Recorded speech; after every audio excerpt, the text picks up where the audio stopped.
Сәлем оқушылар, бүгін бізде 2 сыныптың 57 сабағы ақиқат және жалған пікір. Менің өлкемдегі жануарлар әлемі.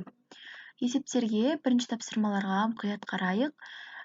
Бірінші тапсырмада суретке қара, суреттегі бейнеленген жануарлар қандай топтарға бөлуге болады. Бұл жануарларды үй жануарлары және жабайы жануарлар деп бөлуге болады.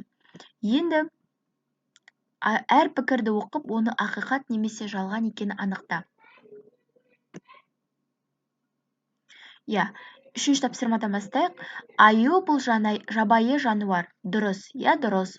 Сілеусін үй жануары. Мына жерге жазайын. Аю бұл жабайы жануар. Дұрыс. Сілеусін үй жануары. Қате. Қазақстанда кірпі тіршілік етпейді. Қате. Сиыр сүт береді. Ақиқат. Ит үйретуге көнбейді. Қате, Сырым ауылда тұратын достарының үйлерінде қандай жануарлар бар екендігін сұрады дейді. Бұлардың жауабын кестеге кестеге орналастырды. Кестені пайдаланып ақиқат және жалған пікірлер құрастыр дейді. Қарайық. Арманда ит бар, арманда мысық бар, арманда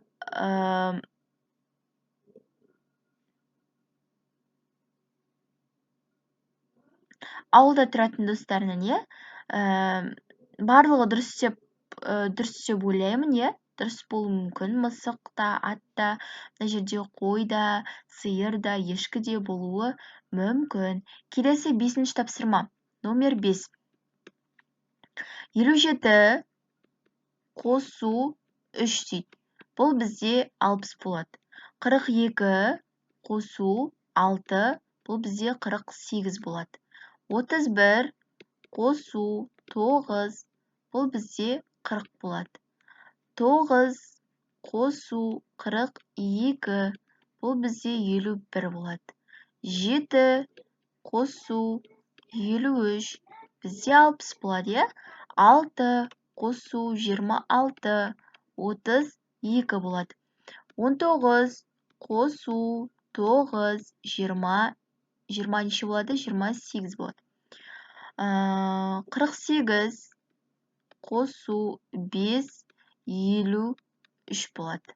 74 қосу 9, 83 болады.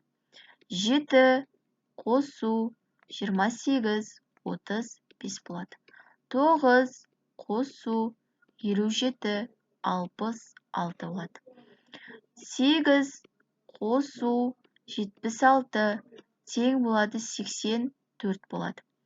33 қосу 8, 41 болады. 8 қосу 32, 40 болады.